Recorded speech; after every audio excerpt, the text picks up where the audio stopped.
Joe, welcome to This Is Horror. This is the first in our epic House of Bad Memories weekend of shows, and it's so apropos to kick off with yourself, the publisher of Cemetery Gates Media, who, of course, have put out House of Bad Memories. How are you doing? Oh, I'm doing great. Happy to be here. Excited to finally get your book out.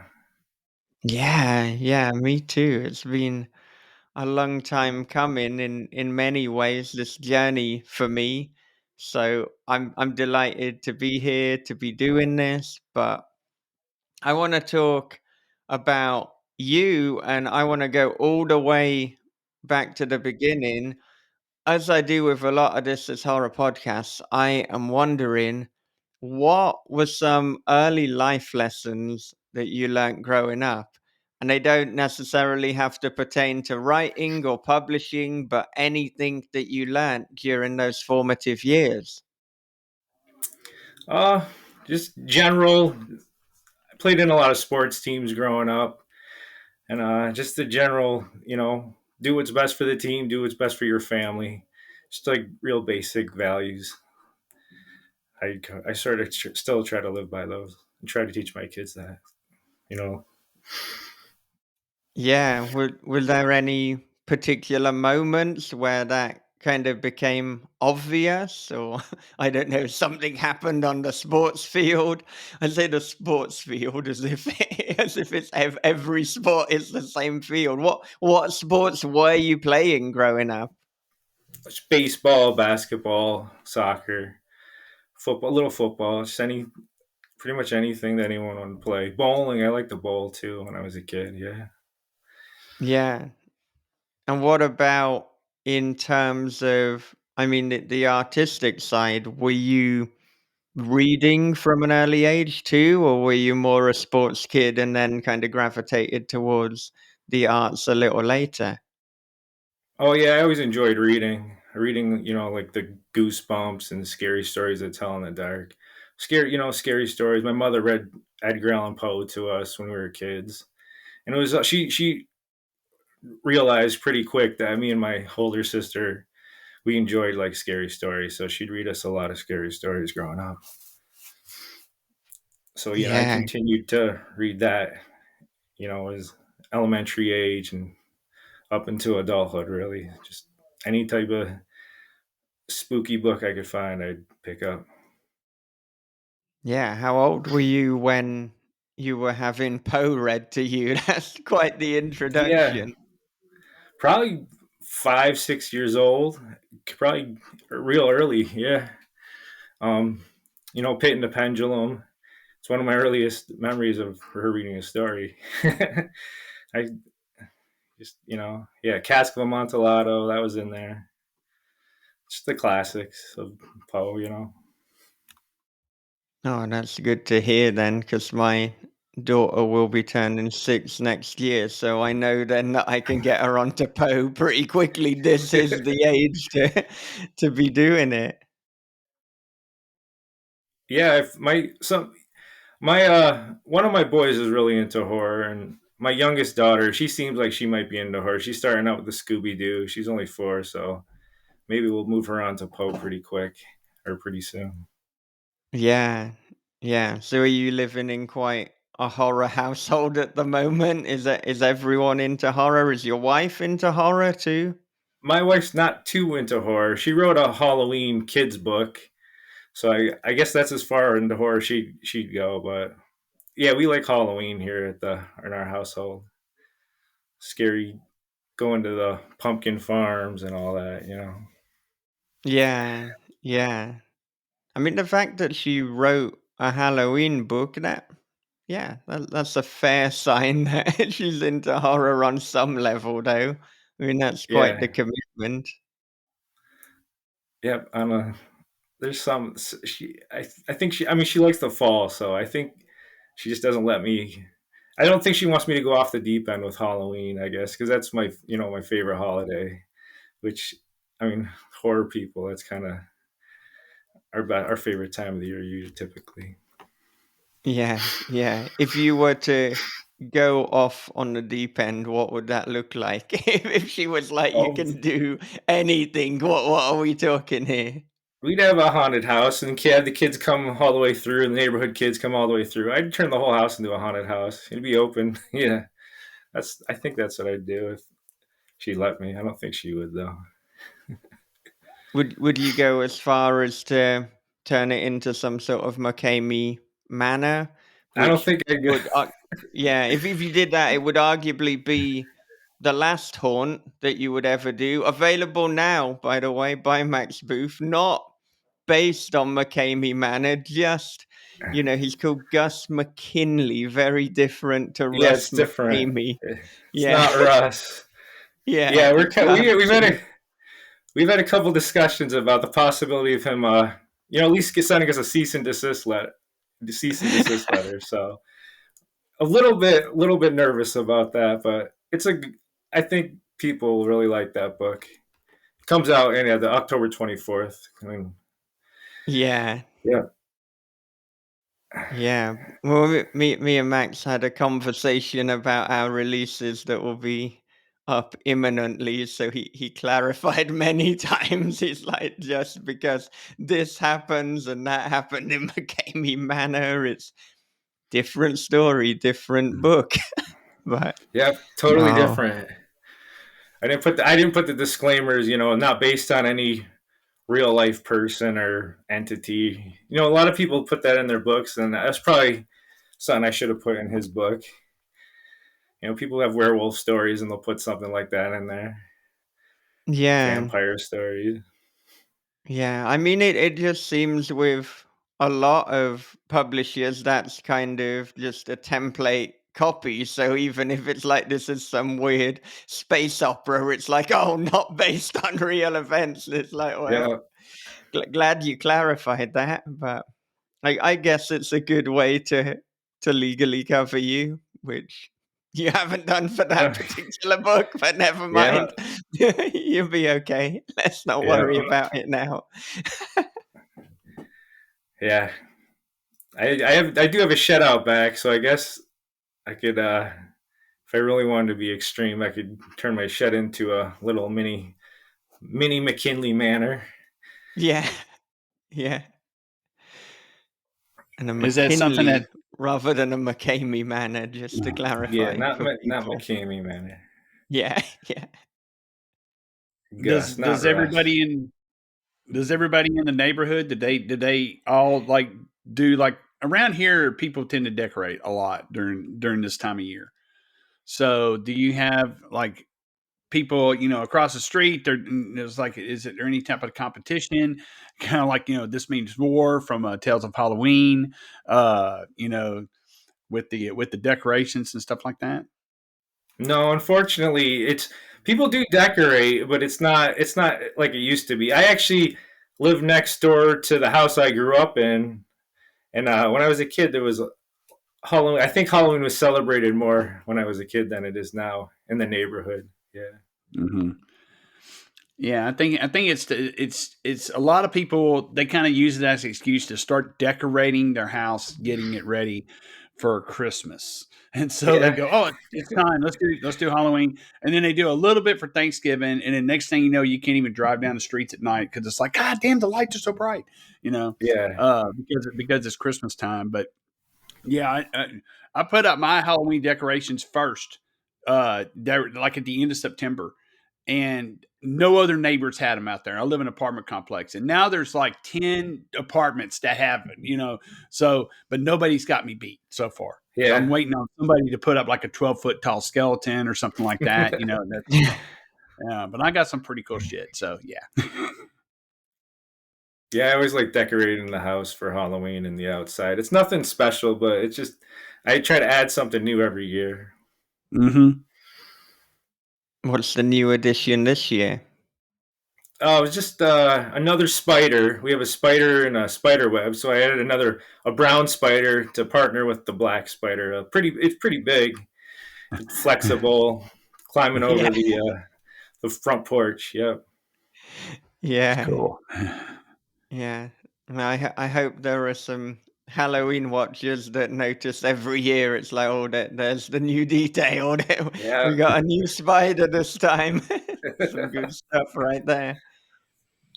But I mean, from reading Goosebumps and Poe and all of that good stuff, when did you first decide you wanted to kind of get into publishing, and were you writing before that? So, I mean, I'm interested in not just the origin story of Cemetery Gates Media, but what you had been doing creatively in your life up and before that point.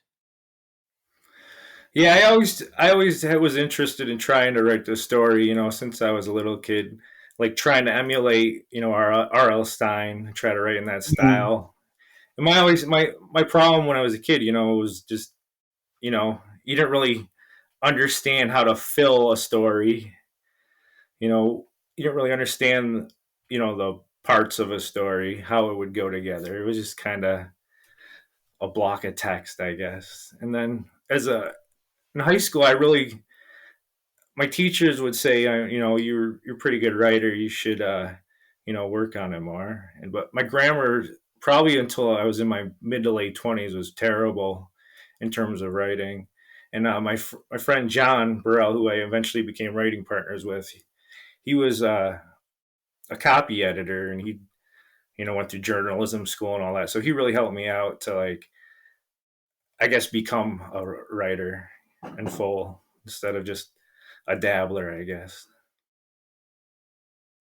Yeah. So, what does your writing look like now? Like your kind of writing routine or your focus on it? Because obviously, with Cemetery Gates Media, you're putting out a decent amount of books, not just every year, but every month. So, one imagines, and like I can say from personal experience and publishing some books via This Is Horror, that it might not leave that much time for your own writing. Yeah, I don't know how you could really publish. We publish about 15 to 18 books a year now, and I Mm. don't know how you'd be able to really write that much and, edit and publish, get all these books out. Me and John kind of burnt out from writing in 2019, and that was kind of but late 2018 we started with the anthologies and started doing that. So I kind of transitioned from a writer to a publisher pretty quick, and like it was kind of seamless. Yeah, really, because we wrote so much. I wrote so many stories in like such a short amount of time. It was really 3 or 4 years, and then I was really genuinely burnt out from writing it. I felt like we had small goals like publishing a few books of our own, certain like novellas, longer stories we wanted to get out, and we got them out, and we did scary stories to tell in the our dark illustrated style book with Chad Warely, and so I kind of felt like I accomplished the things I wanted to, so I was happy to start publishing other people's stuff full time. And do you feel that that scratches the creative itch, for want of a better word, or do you feel, now, I guess, what, 5 years on, is there part of you that wants to get back into the writer's saddle, or you have like, kind of a writing junkie, you're getting those twitches, you want to Yeah, start the pen moving?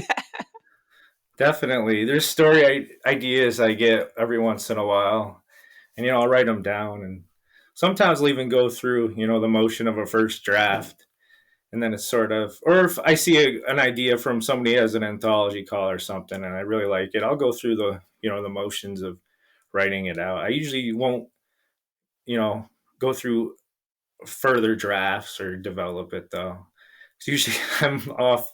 Oh, I gotta edit a 90,000 page book right now, so I gotta go off and do that.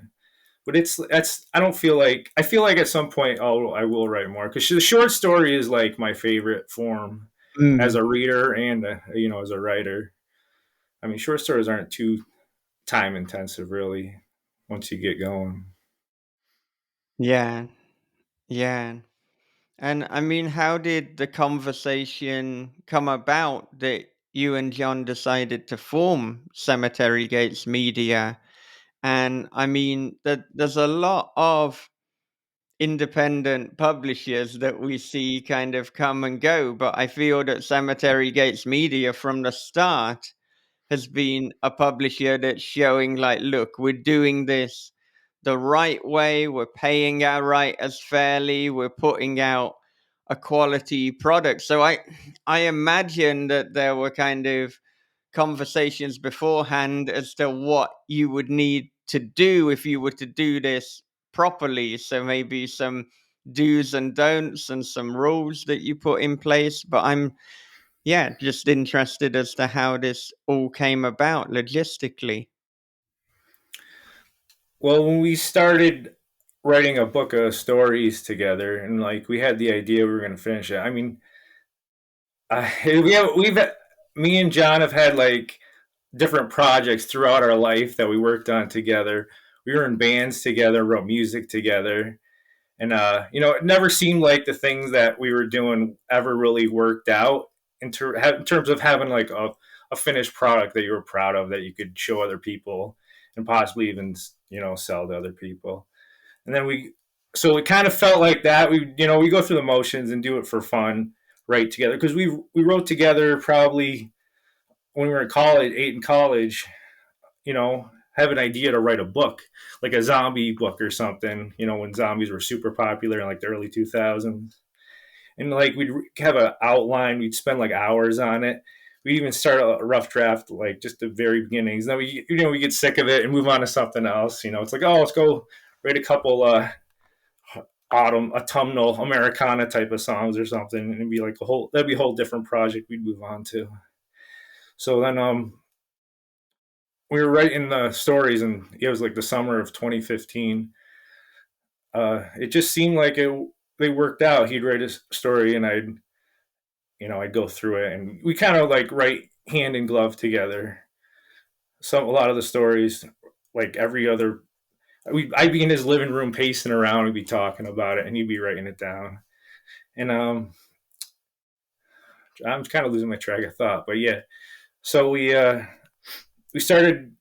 We actually had like a finished product we were proud of.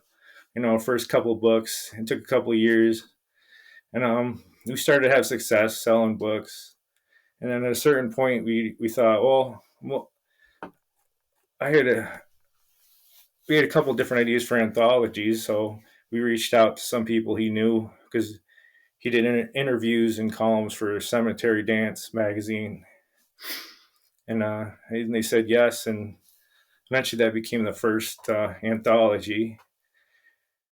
And he kind of got so when he burnt out, we were working on this anthology together. He moved on to doing art, like kind of spooky cartoon art. He's got a fairly popular Instagram following now for this art. He sells the stickers and stuff on Etsy. And I kind of just fell in love with the publishing aspect of it, I guess, and kind of been pushing that since about 2018, 2019. Yeah, yeah. And in terms of the anthologies, I mean, these days you've branched much more into novels and novellas. A lot of publishers talk about how, anthologies can be difficult to make that money back on. Is that your experience too? Do you think at this point of Cemetery Gates Media kind of transitioned away from anthologies? Are we going to see them return? What do you think the future looks like in terms of the publishing output? When we first started into anthologies, I mean, I guess a lot of our books, it was me and him writing short stories, so I guess you could call it anthologies, and Right. they did pretty well. So then around 2019 into 2020, the anthology market had kind of, in terms of horror, kind of just disappeared.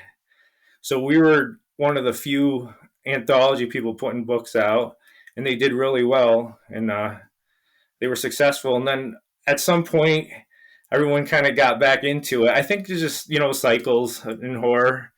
Because at one point, Crystal Lake seemed like they were doing an anthology every month, and then they stopped. It seemed like they totally stopped, and then everybody else wasn't really doing it, and we just kind of slid in there and put a few out, and they did well, and they made their money back and all that. But more recently, in the last couple of years, I'd say the market is just totally saturated with anthologies. Like if I wanted to put an anthology, I wouldn't. I don't know. I don't know if I'd make my money back, even just doing like a small 12-story anthology. There's a few different reasons I think for that, but it's like a long, boring conversation. That would be a long, boring conversation about why the anthology market is more or less dead. I mean, I'd be interested in some further insights if there are particular bits that you think are less boring, shall we say. I mean, as we've said before, like, the podcast is for people who are interested in the nuts and bolts of publishing and writing. So it might be boring if it were put out as primetime TV, but for the particular audience, like, I'd be keen to hear some of your thoughts as to why you think the anthology is, well, failing is maybe too strong, but not being as kind of successful or as financially viable as it once was. I'd love to do more anthologies. I have a couple that I had in the works and that I had to put off. I think I will do them eventually, even if they end up being a loss. But yeah, I I want to be careful because I will get in trouble for some of my thoughts about why the anthology market. It's not a dead market in terms of interest. It's a dead Mm. market because you can't. There's no way to make money on it unless it's pre-funded by crowdfunding. That's the only way you can make any money on it right now. And I just people think that we're anti-crowdfunding, which is crazy because that's how we made our one of our most popular books was called Corpse Cold: New American Folklore, and that's how pretty much we funded the beginnings of publishing other people's work. We had extra money, so we started publishing other people's work in anthologies, and then eventually, I don't know, novellas and novels. Yeah. Yeah. No, crowdfunding can be a tricky one, but as the nature of this particular weekend of podcasting is that we have limited editorial capacity. We can move it along to another topic, and we don't want to accidentally be like, oh, well, we launched the book and House of Bad Memories was doing well until I fucking got Joe cancelled. So we'll move towards something else. But I mean, speaking of moving on, what goals or aspirations for the future of both, your own writing and creative trajectory, but also for Cemetery Gates Media, do you have? Well, in publishing other people's work, I feel like it's part of a creative act. I have an idea of where I want the publishing to go. What kind of stories I'd like to see come out. Ghost stories, haunted houses. I don't really get sick of those. But to have when people come to our website and they just look at our covers and they start checking out our books, to feel like, oh, there's like a through line here, and it started out as me and John, and now it's kind of like my idea of what a Cemetery Gates book would be. I feel like that's partly a creative act, and I find joy in that. Yeah, if somebody asked you to distill the Cemetery Gates Media aesthetic, or if they asked what kind of stories are you looking for, is that something you could easily answer? Because I mean, for me, that there really is like a wide range of stories that you put out. Yeah, it's the thing I'd always say. Oh, supernatural horror is the core, but then happy to stretch out what it means to have a Cemetery Gates, book come out. Like Ross Jeffries' books, he's not really into supernatural stuff, and he's more of a literary type writer. And Gemma Moore is kind of, she loves the supernatural, and so it's kind of I always say the same thing, I'm looking for supernatural horror, but then I'm always willing to, stretch that out. Like having Chad Lutzke's collection, and he's completely anti supernatural horror, really. Although he has one of my favorite stories that was in a midnight in the I think it was Midnight in the Pentagram or Midnight in the Graveyard, and that's definitely a supernatural story. I don't know if I'm supposed to mention those books anymore, though. Well, it's been mentioned. What you gonna do? Right. I mean, in terms of your own preference, like if you're not reading a book for publishing and you're purely doing it for pleasure, is it more supernatural that you gravitate towards, and is that the same with movies as well? Yeah, I'm pretty one path. I guess I'm pretty one path in my interests, but I don't know. Like like the supernatural slasher, the haunted house, the ghost, movies like Sinister, or Mm. just along the. It's I'm pretty basic in terms of my interests. I just love super. I love ghost stories, haunted houses. Yeah. Yeah, it it turned up on my social media that it's already been 11 years since Sinister was released. I remember watching that at the UK premiere at Fright Fest, when I actually used to live in the UK rather than spending all my time in Japan now. But it's a it's a really good movie, and that was like the first in a good while at the time that like I felt really affected me. So that is, if people want an 11-year-old movie recommendation, you gotta check out Sinister. Mm-hmm. Mm-hmm. It came out at the same time they had Insidious, or around that same time in The Conjuring, when those movies started coming out. And when the first time I watched it, I didn't watch it at a theater. I'm not a theater person, so uh, too many kids and sticky floors and all that. I'm just out. So I have a home theater.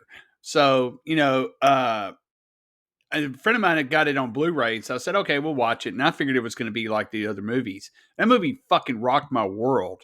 I had no idea of what I was getting into.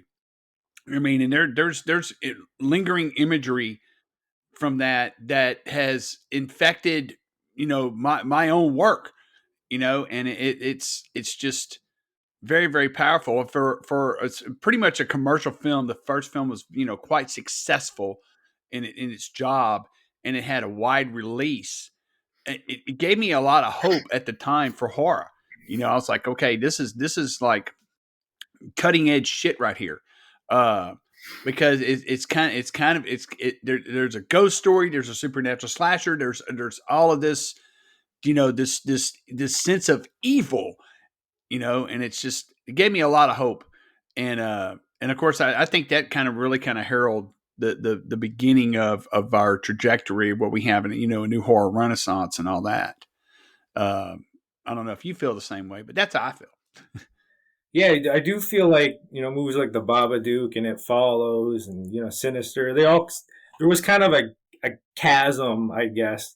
In the late 2000s, there wasn't too much much to speak of. It was like kind of like The Ring came out, and Mm-hmm. and then after between that and then Sinister and those movies, it just there was a dearth of horror that was interesting to me during that period. Yeah, I think that has to do with there really seems to be a wave of interest in horror in the last 5-10 years. I'm sure the movies have something to do with that. And the Witch, yeah, the movie The Witch, that's gosh, that's probably when that come out, 2016, 2017. It's been a while for that one too. Yeah. Yeah, there are certain waves of horror, and I do think, yeah, as Bob often says, we are living in a golden age right now. And I mean, I think with the likes of Ari Aster and Jordan Peele, and then obviously, as you mentioned, The Witch, Robert Eggers, is that right? Am I getting his name right? Like those three, it's like this is the kind of unholy trinity of directors, and whatever they put out, I'm going to watch their films. And then of course we've got Mike Flanagan producing some of the best work of his career. We mentioned Sinister, so the things that C. Robert Cargill is doing, and in collaboration with Joe Hill, putting the Black Phone out. So we're getting some just really interesting things at the moment, and Benson and Moorhead. I'm going to keep thinking of people that are contributing. But I mean, we're only talking about the horror movie landscape at the moment, but I feel too that we're getting, goodness, there's no way to really put this without sounding a little bit snobby, but we are getting kind of a thinking man's horror. We're getting things that are more than just like a surface level. There's existential things, there's philosophy. We've certainly moved in a direction where each film is very, very layered. And that's not to say that obviously things like slashes can't be layered. I mean, there certainly are other layers, but it just seems to have taken it up to a whole other level. I don't know if you both agree with that. I saw on Bob's face maybe some disagreement. I'm used to that by now, but yeah, you can weigh in with your thoughts. Oh yeah, I think yeah, horror's definitely changed. I guess since we were younger. There's definitely more room for I guess yeah, the literary, and I think it sneaks into mainstream books and independent books, and people don't shy away from it anymore. In terms of, I'm just thinking thinking about different authors that are like Gwendolyn Keist, and Mm. they just and J.W. McCarthy. They like kind of, it's like they walk this like perfect line between like the what we traditionally think of like horror and like the it's I think I'm getting off track, but they kind of walk the line between the literary and like what we used to consider like the mainstream horror. Yeah, yeah. I saw from Bob's face that he had something to say. He had strong opinions. So go on then, Bob. What have you got? Well, I thought for a second there you were going to say elevated, Michael, and then that's why I was cringing. I was just waiting on you to say it. But it does seem, without using that word, that horror has somewhat become more intelligent, and I like that. It's allowing writers and creators to get weird, and without having to worry about getting weird. I think that there was kind of like the stigma a long time ago that if you got too weird with the story, then you were going to turn people off. Um, I mean, some of my early experiences with very very strange fiction came from the Del Abyss line, and one book in particular I'm thinking of is Michael McDowell's book Toppling, which is fucked up. I mean, it's about as weird as you can possibly get. The only publisher who would ever touch something like that at the time would be Del Abyss. Uh, they were, the cutting edge. They were basically, big money, but very, very small minded, not in a bad way, but in a good way, of this kind of indie horror. And they really kind of just nailed it. And unfortunately, they happened right at the end of a horror boom. So, and things happen, but we're seeing more intelligent horror now. I think that horror has always kind of been intelligent. It's definitely layered, but we're seeing more writers being very creative with how they're putting these stories together. And I think it's a sign of the times. So we have, have people gotten smarter? No, but they're writing smarter. They're writing more intelligent, and they're putting a lot of feeling and emotion and a lot of personality into their works. And I'm sure you're seeing that. You probably get your fair share of submissions, and probably I would have to bet that over throughout the years that the quality has probably gotten better rather than worse. Yeah, I'd say so. I'd say so. It does seem like it used to be you receive on an open call, you get stories that, I mean, at face value, just the mechanics weren't very interesting. And then you'd start to get where most submissions, like, um, people could tell a story, but maybe the story itself wasn't very interesting. It didn't really go nowhere. And in the last few years, it's just like, I mean, any manuscript I could pick up is just, it's like I could make this work. This is good. This is a good story. Just like, and you get just so many of those, and it's tough saying no to everybody, or most everybody. But yeah, Yeah, and in term, mm, there's sorry, definitely, I mean, there's definitely more skilled writers in horror now than I think at any point before yeah. in terms of skilled storytellers. And when you are reading those submissions, I mean, both for anthologies and for standalone books, I mean, how how much are you reading until you kind of feel like, okay, this isn't working. I'm gonna have to abandon this one. It's a rejection. And then how much do you typically read when you feel like, okay, I got a good feeling this could be an acceptance. And I mean, obviously, you're gonna see how it concludes, because a story can succeed or fail on that ending sometimes. But I'm wondering what your kind of reading time looks like, and when you feel like you've got a kind of Cemetery Gates media appropriate title. Yeah, sometimes when I give an acceptance, I tell an author, "Oh, this is exactly a Cemetery Gates type of story."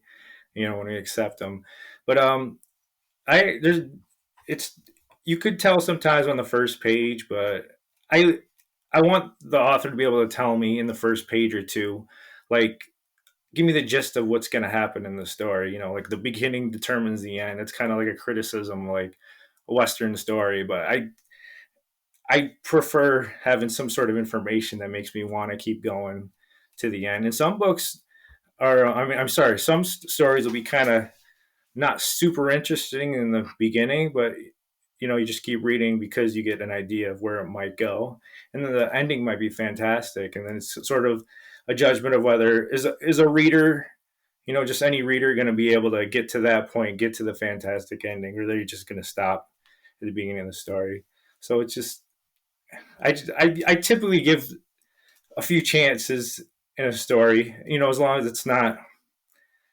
I mean, a lot of times at face value, you can see this isn't written, at a professional level. But most stories, I give them. It's different. I get it's different with longer stories, a manuscript for like a novella or a novel too, because that usually want them to tell you, what's going to happen in the story. So then you could decide whether. Then it's a decision of whether their storytelling voice is interesting when you read the longer manuscripts. Yeah, quite a few people have said they didn't predict where House of Bad Memories was gonna go. And I mean, hell, if you from the opener with the father Denny and his daughter May looking up at the popcorn ceiling could have anticipated chapter 22, then you got some Nostradamus style ability. If you're not sure which chapter 22 it is, yeah, the one that a lot of people are having strong reactions to. Let's put it like that. I only know that it's 22 because so many people have told me. They're like, "Oh man, when I got to chapter 22, so I had a look, and it's like, yeah, yeah, okay." Yeah, the first time I read that, I definitely had to pause a few times, and I'm like, I wonder if he's gonna go. I wonder if he's gonna go further than he's already gone. And in terms of my taste, it was like it was fine. I appreciated the gore and the gruesomeness, and that you didn't actually go. There was a few places you could have went a little farther that I think might have turned me off, but I I think it's palatable for the average horror reader, really. In terms Palatable. of in terms of Interesting I'm wording. it's not going to turn a you get to that point, you're probably not going to just do not finish. You're going to keep going. Yeah, yeah. No, I'm sure that that'll probably turn up in the live event that we're recording in a few hours, so I'll save some of my my commentary for that one. But it's just exciting seeing different people's reactions, and I did think that that chapter could be for a number of people a do not finish and they put the book down. But when I was talking to the people on Dead Headspace, and I mentioned that to Candace Nola, she said, "Well, at that point, you're so invested that even if you have to take a breather, it's like, well, okay, let's see what happens next. Because where the hell do you go from there anyway?" Yeah, definitely. I mean, you're pretty invested by that point in terms of what's going to happen. Yeah, with Denny, and yeah, it's pretty deep in the Yeah. book. Yeah, yeah. I mean, we're literally over halfway through at that point, so it's like surprise, got you with some extreme horror that you weren't anticipating. But I mean, going back to, yeah, you mentioning your interest in the supernatural. I want to know, what beliefs do you have? What personal beliefs in terms of the supernatural or lack thereof? Oh yeah, I'm totally invested in there being haunted houses and ghosts and all that. My whole life, I've kind of sought that out, and dark places, cemeteries, all that stuff. But watched all the programs with the ghost hunters on TV, and it's kind of like aliens too. The same sort of hope. I guess it's more of a hope that the weird and the bizarre and the supernatural exists, whether or not you know whether or not it actually does exist. It's kind of fun. I guess it's more fun than like a really deep personal belief that the supernatural exists. Have you had any experiences that could be construed as supernatural? Yeah, there's a few times where I was genuinely probably the most scared I've ever been in my life. Just being home alone or out at night, and it just really does feel like there's something there that's not just a raccoon behind a dumpster or something. Like there's genuinely some sort of spiritual entity, whether it's good or bad. I can't say I'm not going to come out and say, oh yeah, I don't believe in ghosts or aliens, but I'm not exactly like totally convinced that this stuff exists either. The same thing. I'm a fence sitter in a lot of ways, I guess. Yeah, yeah. Does this fence sitting, for want of a better terminology, does this also apply to your kind of belief in terms of God and the afterlife? Is it kind of similar in terms of, how did we get here? What happened? Is there a God? Is there a creator? Are you also straddling that fence as if some sort of fast buckaroo? Like, it's too early here. The metaphors are better in the book. Well, I was raised Roman Catholic, so that's kind of ingrained in me, whether or not I've gone to church in 20 some years or whatever. So that's something you can't really ever totally cleanse yourself of, I guess. I'm not sure how to describe that, but yeah, I definitely would call myself an agnostic. I would never say I was an atheist. So when did you switch from identifying as Roman Catholic to agnostic? Probably after my confirmation, I'd probably say at that point I was I was a believer, and then not too long after that, I would say, yeah, I'm not really into the Roman Catholic Church anymore. But yeah, I don't know. Ever since I was a kid, you're curious about, well, or your parents say some things. Your parents said some things were true, but then they admit that, oh yeah, those weren't true. We are just saying that. And it's just such a basic thing as a kid to just kind of question whether, like, just everything really. I don't know, that's how I was. Yeah, yeah. Well, going back to, I mean, horror and to Cemetery Gates Media, what can you tell us about future commissioned books? What have you got coming out? Yeah, we mentioned Max's book, The Last Haunt, that comes out on the 24th of this month. And then after that, I have two books, two novellas. Ellie Say's got a book called The Death Doula. It's another haunted house possession type story. And then later in the month, there's a book called Sawtooth, a monster in the woods type hiking horror book, which I'm really, from Steph Nelson. I'm really excited about that. And then usually December we don't publish any books because it's kind of crowded month already. And then next year we already got quite a few novels and novellas ready to come out, and a couple collections too. So we haven't really given up on the collections and the short stories. We Yeah. published one from Ken Keene. We published one of his collections this year, and I think I have three scheduled. Laura Keating, we were supposed to put her collection out this year, but got delayed. So I've Sonora Taylor's collection, Gemma Moore's collection next year, and Laura Keating. So we're still doing the short stories, just not quite the pace we were before.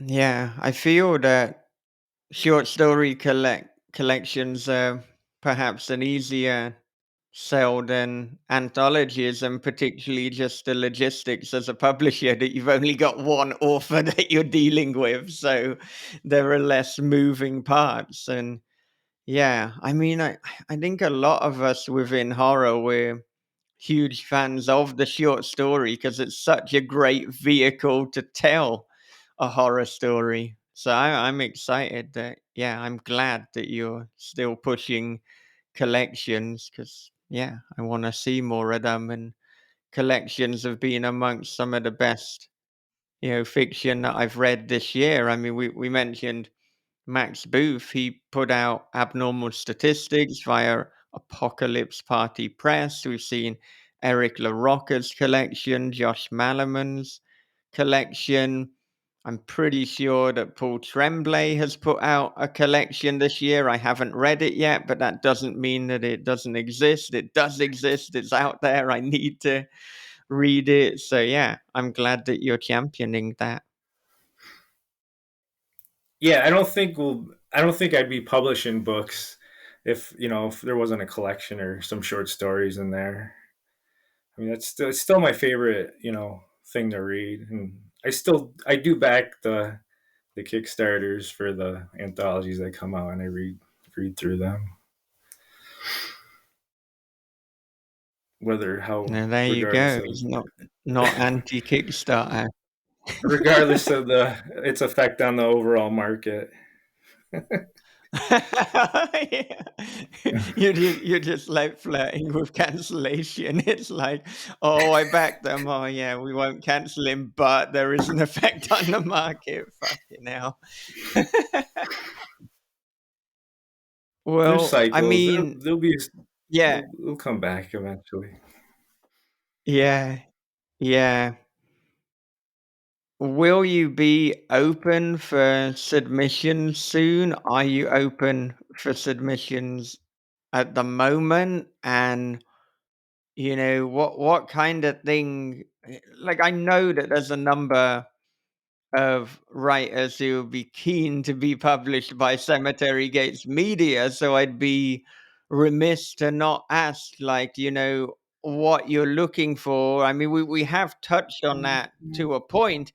Perhaps also what you're not looking for, because it says, it's good to know what isn't gonna be a good fit.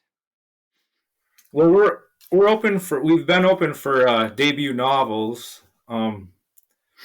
Since Stephanie Parent's novel The Briars came out. So the goal was to publish at least one debut novel every year. So that's been open, and I've been receiving manuscripts. And I thought I had one, but the author chose another publishing house. But it was a really great book. So we're open for debut novels right now, and it's on cemeterygates.com on our submissions page. And there's a couple small prerequisites, I guess, to submit for that. Just you have to have two paid publications, and just there's some general guidelines for what we're looking for and we're not looking for. Usually we're not looking for something that would fit well in dark fantasy or science fiction, but I mean, it's something in the range of 60 to 90,000 words. And I was hoping to open up for manuscripts, novellas and novels and short story collections. I wanted to do a fully digital imprint. It was called Mm. The Cemetery Green Meteor. But there's some background issues with that right at the moment. But hopefully, we can open up for just general submissions for, you know, eco horror, ecologically minded fiction, and we'll have guidelines for that. Hopefully, sooner rather than later. And just to clarify, when you talk about ecologically minded horror, are you talking literally, like, thematically eco horror, or are we talking about, green in the sense that it's good for the planet? And, because you were talking about the ebooks, the digital only lineup, so no paper, but, now you're talking about eco horror. So I'm just, are these related, or are these now two separate topics? No, it's related. The idea would be to put out a book, start putting out books that are fully digital, and we hope to go into the audio for the same books. And it's a whole other market I'm trying to learn right now, the audio market. But yeah, just it could be just a monster stories with a message, you know, apocalyptic stories with it doesn't have to be political. It's just have a message in there that's talking about the ecological situations of the world, I guess. Yeah. Oh, yeah. There's a lot to talk about right now. Yeah. My goodness. I'm talking purely about the ecological situation. I mean, there's a lot to talk about generally, but yeah, just with the climate and things. And I mean, the first time I was living in Japan was, I mean, it was only 2014, so 9 years ago, but like that, even in those 9 years, the seasons now are less distinct, because of what's going on ecologically. And I mean, so clearly it was like, right, this is spring, summer, autumn, and winter. And now it's kind of like, right, this is the hot period. Then we have like about a week, and that's autumn or fall for you Americans. And then we've got the cold period, and then we've got about a week that's spring, and we're back to hot again. Not really a question attached to that. It's just like fucking hell. He went on some sort of climate and weather update. Yeah, I mean, but you're right. I mean, it's being in Texas. This is the hottest the hottest summer that we've had in decades. And I have to remind people, they're like, well, it was hot last year and hot the year before that. And I'm like, we used to, when I was a kid, we used to be able to go outside and play during the day during the summer. You could not do that this year. I mean, unless you needed to bring water with you. We used to go and ride our bikes and play ball and get into all kinds of trouble when I was a kid during the summertime. You couldn't be in the house. It was like, you had to get out. It was like, it was mandated. Your dad would kick you out, like literally go play with your friends. Leave. You want to play, go play. And we did that. And so now you can't do that. And our season is the same thing. And it was like being in Southeast Texas. I mean, we get like a week of winter. It's usually pretty bad. It freezes, pipes break, and all that kind of shit. And then next thing you know, it's like fucking you're wearing shorts again. Here you go. So yeah, weird shit. But the climate is changing. It's ecological. To me, I find that, especially the apathy of it, probably the most horrifying thing. Yeah, just Yeah, this well, not. summer, I'm sorry. Well, Yeah, I just was this going to say summer, my not just kids. apathy, but some flat out denial as well. But yeah, let's hear about the summer and your kids. Yeah, just this summer, the heater turned on. I forgot that I was going to do that. Yeah, just this summer, my kids' sports, a couple of their games were canceled because of the wildfires coming from Canada. And it creates such a haze, and you couldn't go outside. It's just hard to breathe. And, like, I lived out here in New York, upstate New York, my whole life, and never had anything like that occur before. Yeah, I'm liking the fact that you're taking us on an adventure now. You're walking somewhere. Feels like a found footage portion of the interview. Right. It's like what the hell is going to happen? Shit, if a ghost pops out, man, I'm fucking out of here. Yeah.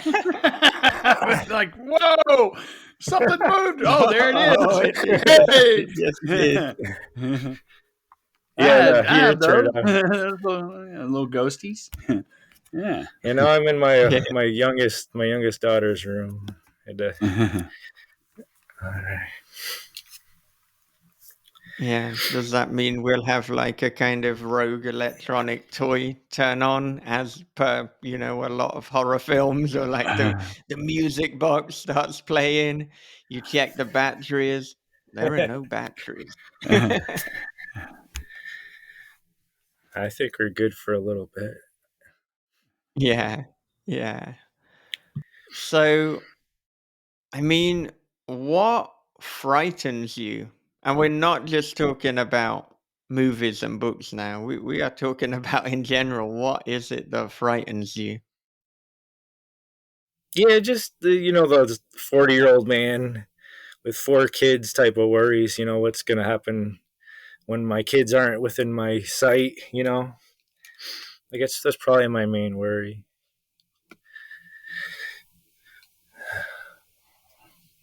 Well, I was gonna say it's a good worry to have. It's not a good worry, Yeah. but it's a totally normal worry to have. Like, and you mentioned like, being a 40-year-old man. Do you think much about like, the passage of time? And I think about it a lot, and it's like shit. It seemed like I was at university the other day, but actually we're now talking like decades ago, or like I'll start doing calculations and realizing, the age of people starting university now, and then being like, shit, if I take that away from my age now, I'm still fucking older than them. It's like, what's happening? Yeah, certainly. It just you get more interested in history, more interested in you know outer space science subjects that kind of describe the universe itself and where we're headed as a species and where we've been. I never would have thought that I'd be watching World War II documentaries. I used to laugh at my dad for watching them when I was a kid, and that's like one of my favorite pastimes now is World War II documentaries. Yeah, yeah, it's kind of like the older we live, the more we have the potential to basically just become our parents. And I kind of touch on that in House of Bad Memories to bring it back to the book that I have to remind people is out for all of this weekend. Buy it now. House of Bad Memories by Michael David Wilson. That's me. Because of course we've got the protagonist looking at his reflection in the mirror. It's not all cliche. That is maybe a cliche thing, and like just realizing how much he's resembling his stepfather, even though not biologically related. The clue is in step. Yeah, but I think that's one of the um um one of the you sort of hit real well on like what it means to I guess think you're a grown up, and then you return home, and you're not really as grown up as you think. I think that's kind of Yeah, like one of those universal things you figure out when you start having kids and get into your 30s and 40s. yeah, yeah. Well, like I know that I've said this previously, but I mean, when I was a kid, I kind of felt like, adults and children are very distinct, almost to a point where they're a different species. And then it's only as you get older and it's like, wait, I still have like the same brain and almost the same kind of essence. I'm still in some ways the kid that I once was, but like as adults it's like we're just making it up, like particularly becoming a parent as well. It's like you're putting on your adult costume, but you're still the same person. It's just now people treat you differently, and you can't like get a free pass with so many things because you are an adult. But I've still got like many of the same thoughts, the same dumbass humor as well. Just I guess as well for me, like with my dad being quite a serious person, I almost felt like, oh, does the humor, does that just disappear? Is it like no more jokes? You're an adult now. Nothing is funny, but it's like, oh no, there are also adults that have a sense of humor, of which I like to think that I'm one of them. And people who have read my fiction will be like, well, it is a sense of humor. I don't know if they'll endorse it, but I thought that House of Bad Memories was one of the funniest books that I've read, that I've not read, that I've written until how arrogant, like, yeah, my own book. It was the funniest book I've read, no, that I've written. And then Kev Harrison was like, this was one of your most traumatic reads, and it's like, well, I mean, it can be both. It can be both humorous and traumatic. Yeah, I think there's multiple aspects in there. The bet what I really enjoy when I'm reading a book and fiction is when I feel like the authors um they're putting themselves, quite a bit of themselves into the story, and like kind of admitting to some of their you know triumphs and regrets, and but using fiction. And I thought that you did that really well, especially in the first half, before it turns into the thriller and Yeah. the other aspects of the story. So yeah, I really Yeah. enjoyed that. Yeah. I mean, what were you thinking as the publisher when you got to that second half? Because I didn't warn you. I didn't give you any information about the book. It was like, here's the book. See if you like it and want to publish it. Yeah, it's kind of like a clinical look, I guess. It's more of it's not whether it's something like that. It's kind of like I'm thinking, how many readers are gonna be able to get through this? How many readers are just gonna say no? And how many readers are gonna be like, yeah, this is great, I love that. Because Ross Jeffrey, Only the Stains Remain. It's that's a difficult book to get through for some different reasons, and I think as a publisher, it's kind of you kind of have to look at it like it's not so much what other people are going to think. It's just what's a general reader, are they going to be able to get something out of this scene, and are they going to be able to keep going and enjoy the book, whether it's we have all different ways we enjoy the book. But so I guess I don't know. Yeah, I'm a clinician, I'm a publisher and a clinician, I guess. Yeah. Yeah. And when you are making a decision whether or not to publish something, how much are you thinking about commercial concerns and like, look, how much am I going to make on this? And how much is it just, did I enjoy this story? Is this the kind of thing that I want to see out in the world? Because it's interesting to talk to different people and understand what is the balance between, I guess, commercial concerns and just creative enjoyment. And I mean, typically, with traditional publishers, because they are owned by huge kind of conglomerates, it's more like about the bottom dollar.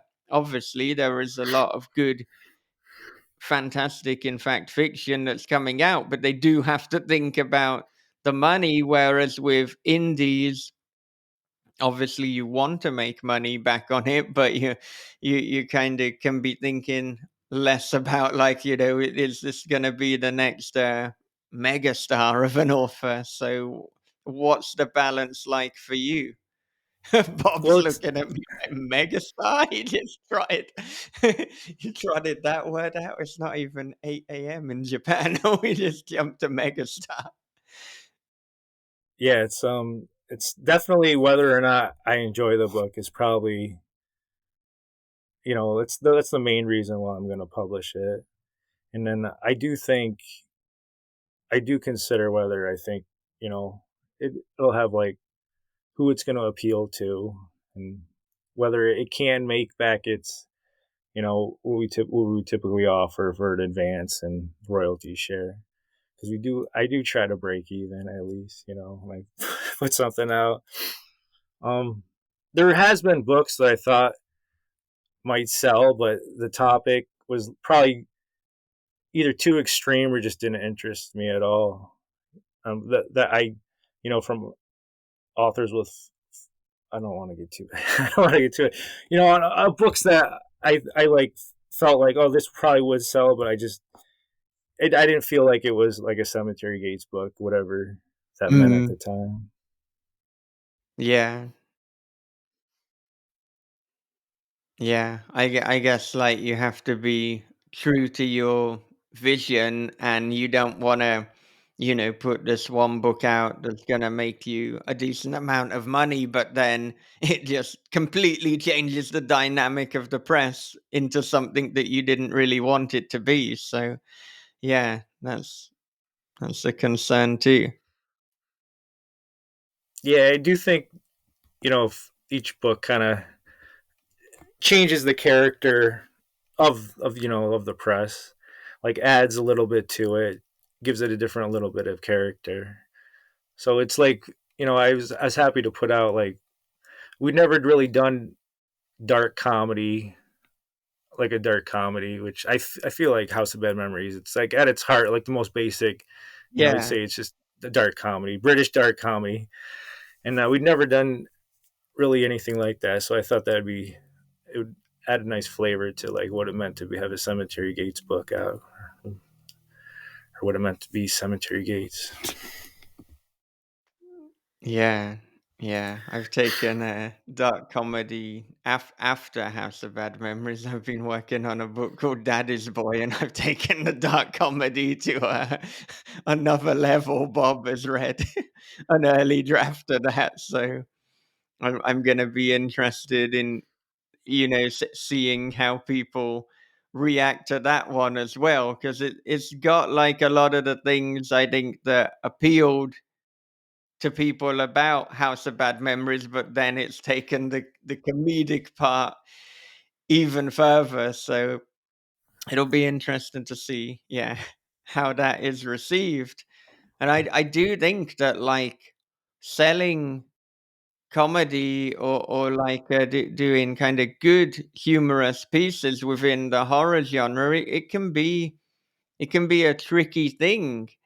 'Cause, like, I mean, there's different ways to go about it, and I mean, the way that I guess I do and Max Booth in his comedic pieces does is, you play it straight, so there's humor within, like, the dialogue, and there can be humor within the situation, but in terms of the way that, like, it's told, it's not, like, kind of slapstick, it's like this is Poker Face, but then you've got like what I guess I term as more like carnival or cartoonish horror, where it's like this is now like a horror comedy. This is more kind of Evil Dead 2, and I think like that's the kind of thing that Jeff Strand does, I would say, is a good example of that. I mean, he has like books called things like Dead Clown Barbecue. The clue is in the name, for goodness sake.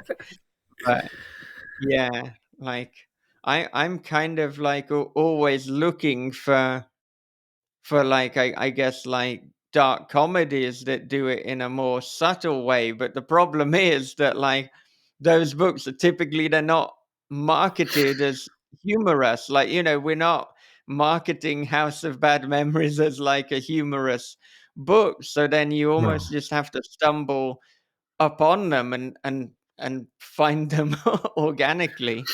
Mhm. Yeah, like you said, it'd be very difficult. I mean, to have slapstick type humor in a horror book, which I think was a fault. That's kind of like the fault of movies from the '80s. That they went a little too far into the slapstick and within the horror movies. That's kind of that's what I think about when I think about people trying to add comedy to horror where it doesn't quite interest me. Yeah. Yeah, I mean, it is a difficult kind of one to walk because if you tip the comedy too much, then you lose all the horror. But equally, if I'm writing a comedy and then I make it too dark, it's like I'm not laughing anymore. I'm traumatized. I'm crying. So yeah, but I've just found like the nature of my personality is that like I find it very difficult to write like again for want of better terminology a straight horror so with no humor, and equally the times where I've tried to write like just a lighter comedic piece, it ends up getting really dark, and so I've just had to accept that it's like, look, my personality and the way that I am is I like to make jokes and I also like things to get a little bit fucked up and dark. And so that's gonna happen in anything I write. And it makes it enjoyable for me. And I think like, as writers, as publishers, as editors, like we need to remember why did we do this in the first place? And it was for the enjoyment. It was for the pleasure of storytelling. Yep, I'd say that yours and Max's new book are like, it's like first time I can remember where I laughed multiple times during Yeah. while reading. Like actually laughed out loud, and my wife looked at me like, "What are you? Why are you laughing at your computer right now?" It's like, right, I'm reading some manuscripts. Yeah, yeah. It'll be interesting because we said that each release it can change the dynamic of the press. So I'm wondering because you literally had within like 2 weeks of each other, less than that, in fact. You put out my book, you put out Max's book. Are we gonna now see more people submit, horror stories with humor? Are you gonna like write to me and Max and be like, what the fuck have you done? Keep getting Dead Clown Barbecue ripoffs, and that's not what I intended. Yeah, some of the dialogue. See, yeah, some of the dialogue in his book is really really funny, and it's got like the heavy Texas accent, Yeah, and yours, it's got like the heavy uh, British slang that I had to look up. I had to look up a lot of that stuff to figure out what was going on, and it was really interesting that you know how how different but how similar the what I found humorous in each book was. yeah, yeah. There's some humor in Max's that certainly it straddles a line between like offending people or making them laugh. And when that's the case, I always laugh. Basically, that says quite a lot about me. But Jesus Christ, the safe word in the McKinley manner, for one, is the thing that's like spring into mind. I saw that extract before it was even sent off to you. He's like, "Can we do this? Don't ask me. Never ask me if we can do something. I am not the person to ask that." It's like, yeah, is that there are a few things that I probably will say we can't do. It's like, yeah, go for that. But um yeah, you said about there being British terminology you had to look up. Is there anything you want to declare on air? Tell people, or yeah, I am interested with which bits people didn't.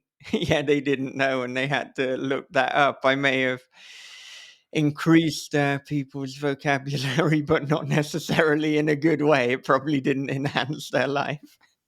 Yeah, I probably should have wrote them down because some of them were really funny when I figured out what you were saying.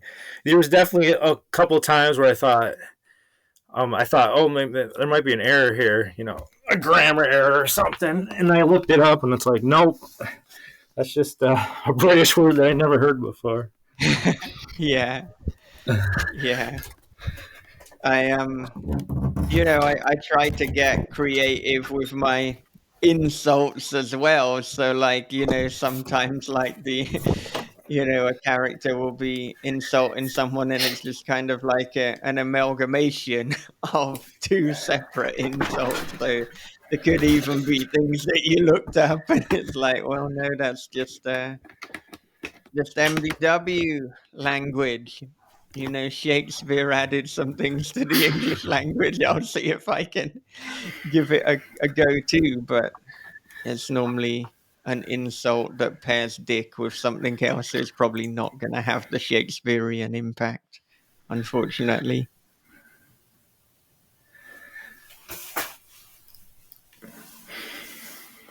No comment to that.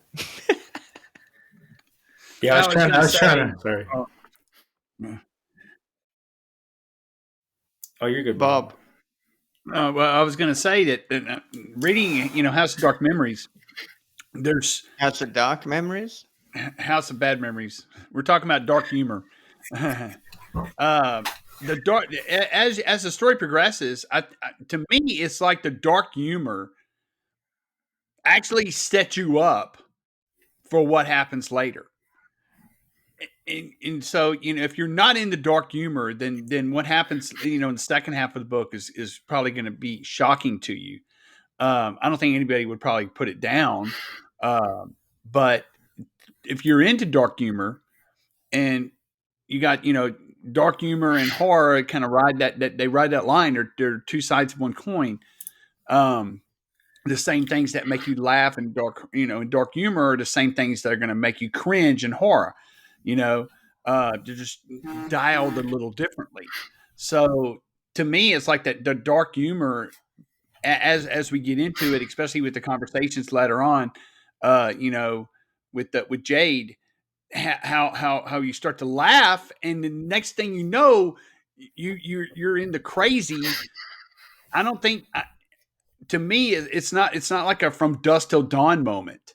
Everything it's dusk till dawn kind of rides that line between being logical and predictable or logical and unpredictable. Everything makes sense only in that story, and so to me, I mean, you really want to be logical. You want everything to flow. You want it to make sense. And you also want to be unpredictable. You can't figure out what's going to happen next. And, Michael's book does that. And I think the bridge to that extremism is that dark humor. It gets you there. It helps you get there. And to me, that's, as he's just like basically cranking up the volume. It's just like hey, I'm going to go up to 2. I'm going to go up to 3. I'm going to go up to 4. And then so he's pretty, like mid book, he's like hitting right around 7 or 8, and he's like, no, fuck it, we're going to 11. Because you're already at 7. You're already there. 7-11. There you go. See. Yeah, I don't think there's no black and white tonal shift in the story. It definitely, I do agree. It leads nicely into, because there's still humorous aspects, I guess, into the the torture and the torturous aspects of that particular scene.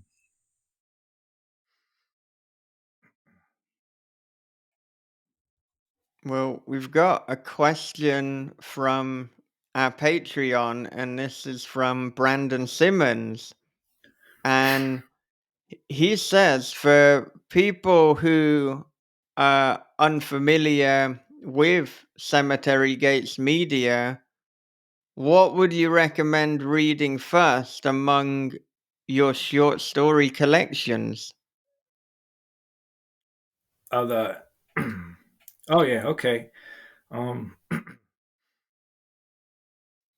um, Burn the Plans by Tyler Jones would be a great book to pick up. It's got a nice variety. It's more in line with it's kind of a little bit of like our old way of telling stories and new way of telling stories.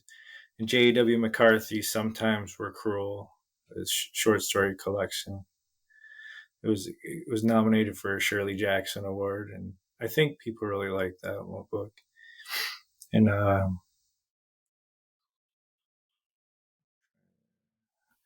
I try not to go too far back into the stuff me and John put out, because I feel like that's like a different Cemetery Gates than what we've been doing for the last 5 or so years. But yeah, Tyler Jones's Burn the Plans is great. Ross Jeffries' Beautiful Atrocities, and Mark Allen Gunnels, we put out a book, uh, Twilight at the Gates, Twilight Zone inspired really short stories. I think that all those books kind of would give you a good picture of what we're about, and a lot of great short stories in those books. Yeah, Tyler Jones is so underrated. He's such a good writer, like intimidatingly good. When I read people like Haruki Murakami, I feel like, sometimes I feel like, why am I even doing this when people as talented as Murakami exist? But, I get the same feeling sometimes reading Tyler Jones. It's like every sentence, every device, it's so systematic and deliberate and so well done. But it's a kind of like reading that almost feels effortless to a point where you know that so much effort has gone into it to make it feel this way. So, I mean, everyone should be reading more Tyler Jones. And in a way, I'm surprised that he hasn't been picked up by a huge publisher. But, as we said before, sometimes, unfortunately, you know, talent and commercial success, they don't always go together. I mean, Nathan Ballingrud is another person who I think is underrated. He's obviously with bigger publishers now, but I get everyone should be reading both Ballingrud and Tyler Jones. Yeah, I think Tyler's making his way is making his way up there though. I think it'll just be a little bit more time. I think talent and time usually seems to work out in publishing. Just Right. sometimes it takes Yeah. sometimes it does take a lot of time though. Because I've had some really talented writers come through and they put some stuff out and then it doesn't their career doesn't seem to be accelerating as fast as they'd like and they more or less give up and it's just so I guess disheartening because it's like all Yeah. you have the talent you just have to keep going and I think you would have got there and it's just I don't know it's just it's not for everybody I guess the stress of Yeah. doing something that you know you're good at you're putting out good material and it's just not really I don't know landing as well as you thought it would. Oh, yeah. I mean, I find if you keep doing the work, if you keep putting things out there in the world, then even though you can't guarantee success, you're helping your chances more. So, like, I'd say keep going to anyone having those doubts, which is honestly most people, because we do as writers have doubts. But you look at Josh Malaman, he had written, I believe it was 20 books before he even got one published. This is a long game. This is a marathon, not a sprint. So, yeah, you got to keep going. I mean, another person who you've published his short story collection, who I think is supremely talented, is Paul Michael Anderson. There's another guy who, he he really has the spirit of Jack Ketchum in a number of his stories. Like there's who a lot of people know is amongst, if not my favorite writer of all time. So I hope that Paul keeps going as well. Yeah, Paul's been writing serious. I mean, published since I think I remember reading him back in the early 2010s, and he's been plugging along.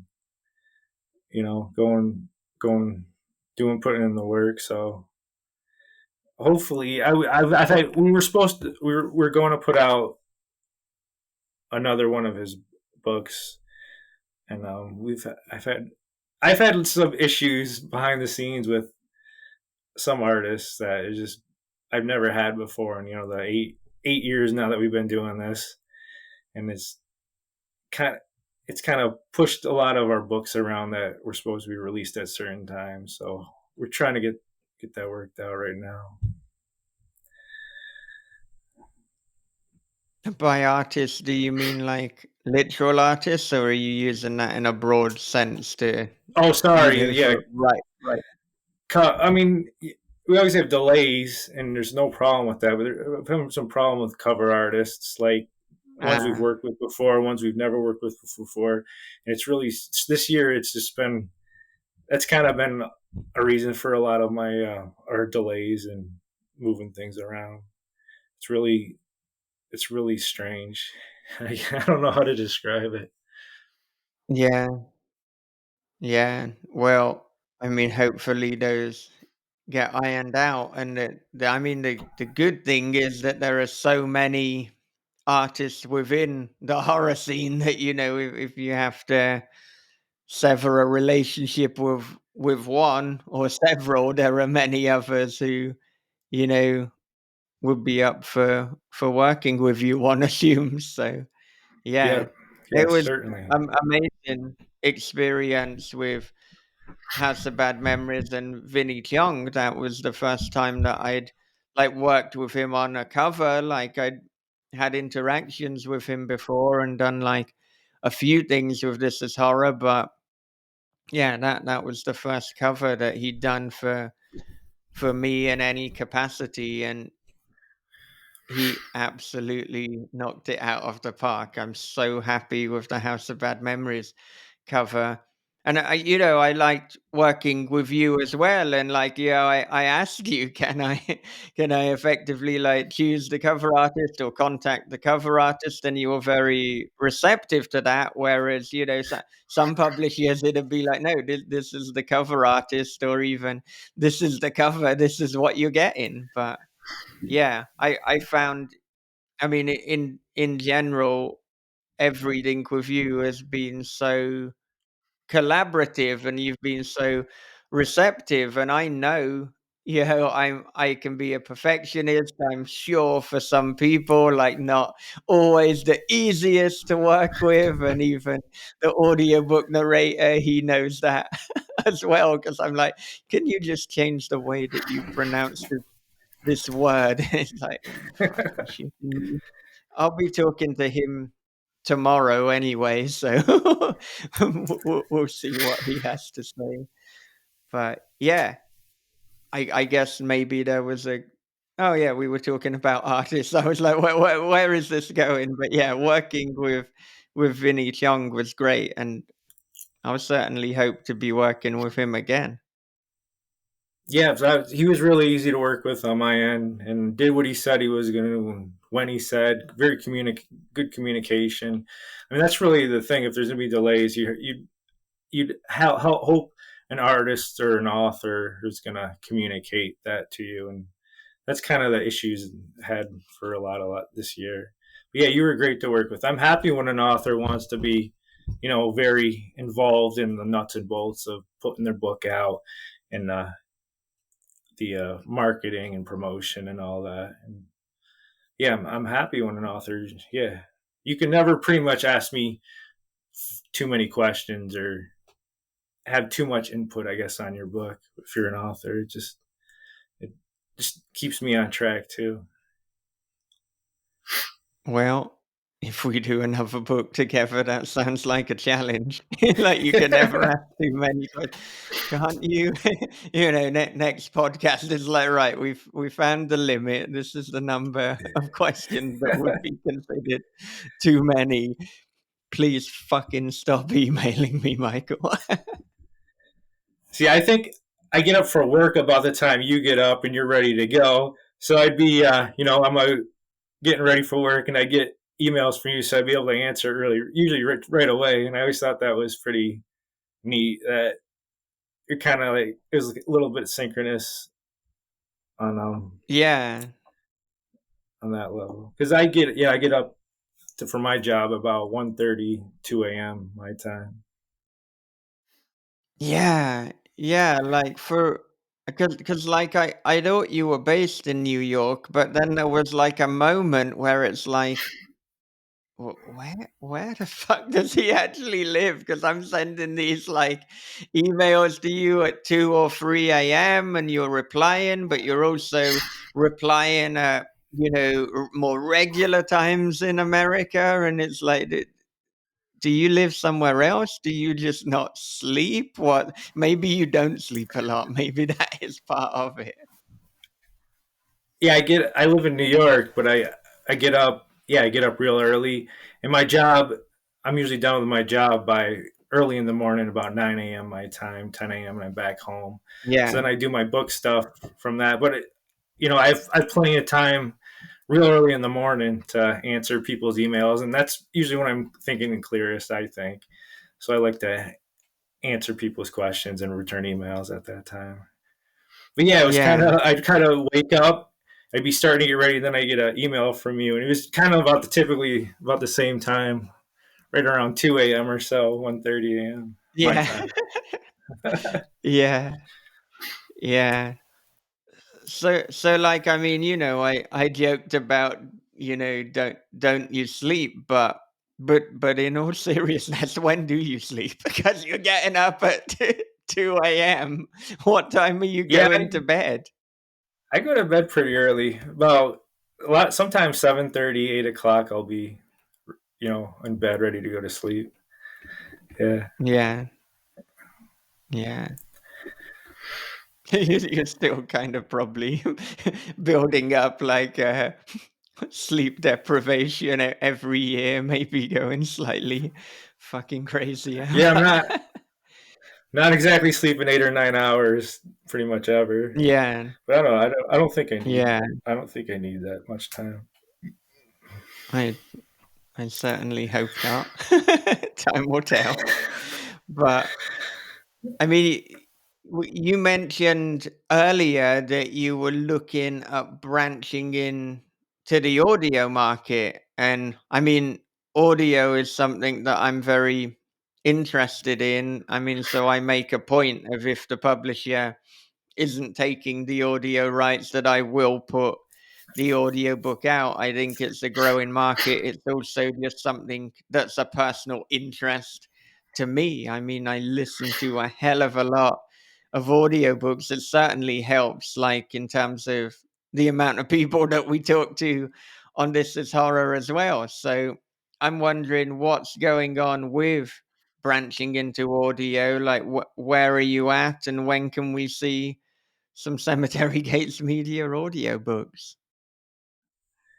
Yeah, audio's been kind of a blind spot for me, especially since I'm so gung ho, I guess, on the electronic, selling the electronic books, and they got the Kindle Unlimited program, which is huge for us, and we sell we sell more. I think we sell more ebooks than we do paperbacks at this point, and it's been like that for a couple of years. So yeah, audio was always kind of, at some point it was always like, oh yeah, we got to get into audio, because I mean that's part of like the, I guess, the digital revolution in publishing. And yeah, there's people along the way have kept encouraging me. You got to get your books in the audio, and it's kind of, I guess it's kind of easier at this point. But yeah, I still, it's just, every step along the way I have to learn. I have to learn, like, what are best practices, and that's kind of how we've been since we started. We knew nothing about publishing, or you know at all when we started, and we just kind of learn what other publishers are doing, what are the best practices, and kind of develop ourselves along the way. But yeah, so I'd hope by the end of next year we'd have our first audiobook out. Yeah. And have you got like any particular narrators in mind? Have you had conversations about that? Or because I don't know how early you are into this process. Oh yeah, yeah. There's a few narrators that they'd be familiar, author narrators that we've had long conversations with about, doing future projects together with their stuff and with other people's stuff. So I think the first ones we do will be with, I mean, familiar names, um, Yeah. the author narrator types that we've, come to know over the years. Yeah. Yeah. There's a few that kind of immediately I think of if we talk about like narrating in horror. So I'll have to write them down on my bingo card and see see how many come up when it is duly announced. But I mean, yeah, like we don't see that many independent presses jumping into audio, and I mean, it's difficult because to me, I see it as a future investment.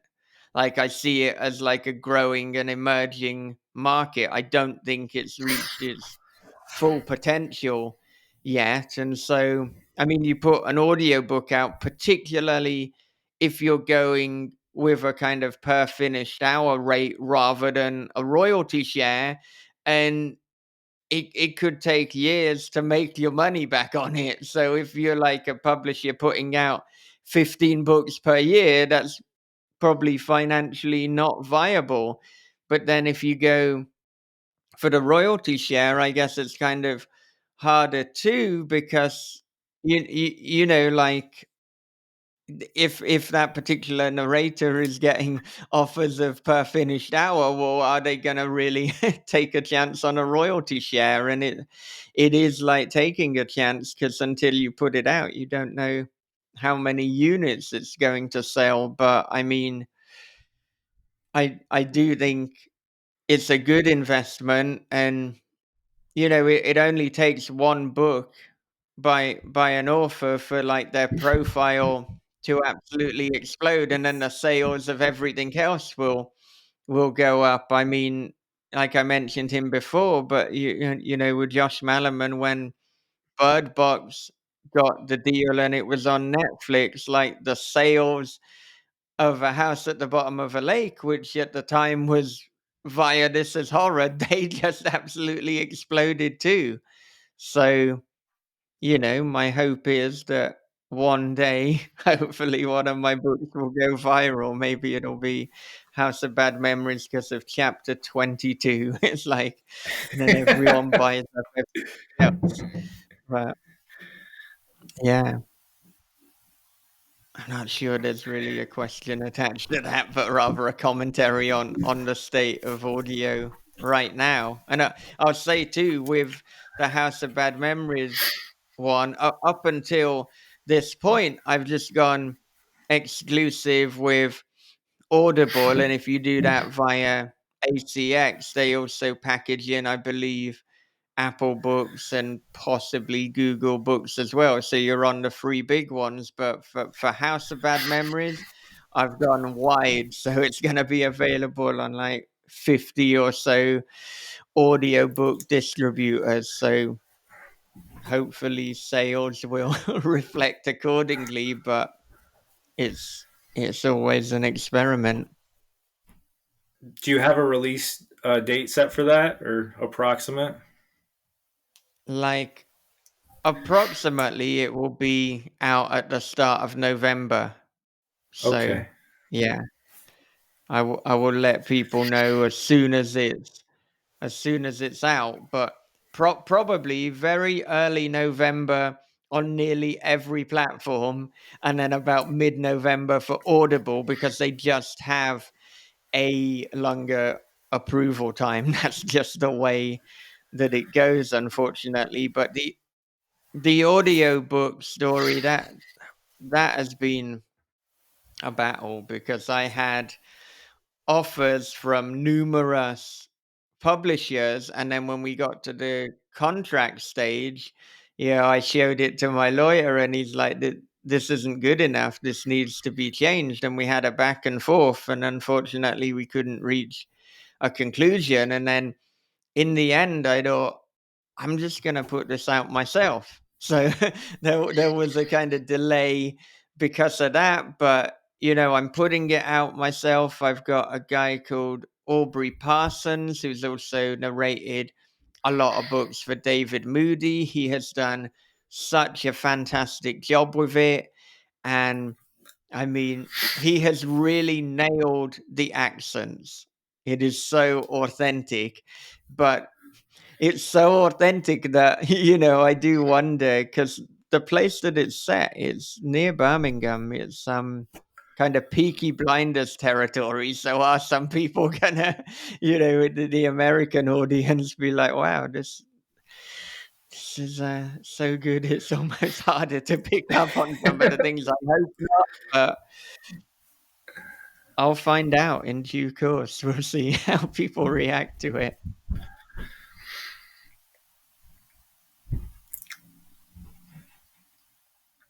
I'm looking forward Well, to to the response anyway.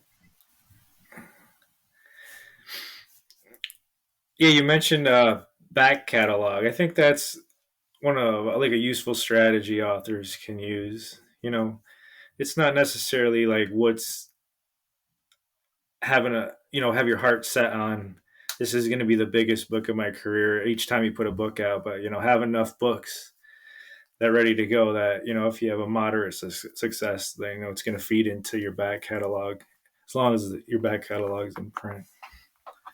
Yeah, yeah. And I've said before as well that there seems to be a bizarre misconception or just a way of doing things that people only seem to promote their book, in this really finite window when it's just came out. But it's like a book is worth reading or worth talking about pretty much any time. There is no sell by date, there is no shelf life. So I mean that's why with This Is Horror as well, like we'll be talking to people about a book that maybe they put out a few years ago because it doesn't become irrelevant because it hasn't just been released. I mean, case in point, we'll be talking to R.A. Busby about Corporate Body next month. I've wanted to talk to her, for a long time, but just podcasting, writing, my personal life is chaotic. That's when, but I wasn't like, oh, forget it. It came out months ago. It's over. The book is unreadable. The words disappear after a certain amount of time because of the cheaper paper that you decided to print it on. That's not true. The quality of your paper is very good, but yeah, there is no shelf life. Yeah, we R.A. Busby's one of our authors for next year too. We have a novella coming out from Oh, her. nice. Yeah, so maybe she'll mention that book in the interview. Yeah, yeah. Well, if not, you mentioned it now, so you heard it here first. Unless you're like, no, we announced that several months ago. But even if you did, maybe people didn't read it, so they heard it here first. New R.A. Yeah. Busby book coming out next year. Well, we are coming up to the time that we have together. But not you and me, Bob. We've got many more hours of this for my entire day. But I'm wondering, I mean, where can our listeners connect with you or find out more about Cemetery Gates Media? Yeah, Twitter is Cemetery Gates M, and our website cemeterygatesmedia.com. And we're on Instagram. I think that's also Cemetery Gates M. Usually you could, if you want to just ask me a question, usually you better just DM me on a Twitter or one of these other sites that we have accounts on. I email me cemeterygatesmedia.com if you have a question or anything. I'm usually pretty good about getting back to you quick. All right. Well, did you have any final thoughts or anything you wanted to leave our listeners with? Oh yeah, just I don't think we showed we didn't show the book. Michael's book available now. You can if you don't want to shop on Amazon, you could get it at cemeterygatesmedia.com on our store section. It's free shipping in the U.S., UK, and a few other Canada, a few other places. You save a little bit of money buying it there too. But yeah, just buy All Michael's book right. and check out our books, I guess. House of Bad Memories out now. Buy it today. If you bought it already, buy another copy for a friend. They will love it. All right. Thank you so much for joining us. This has been a lot of fun, and we thank you for your time. Thanks for having me. I enjoyed talking to you guys. Happy Friday the 13th. Yeah.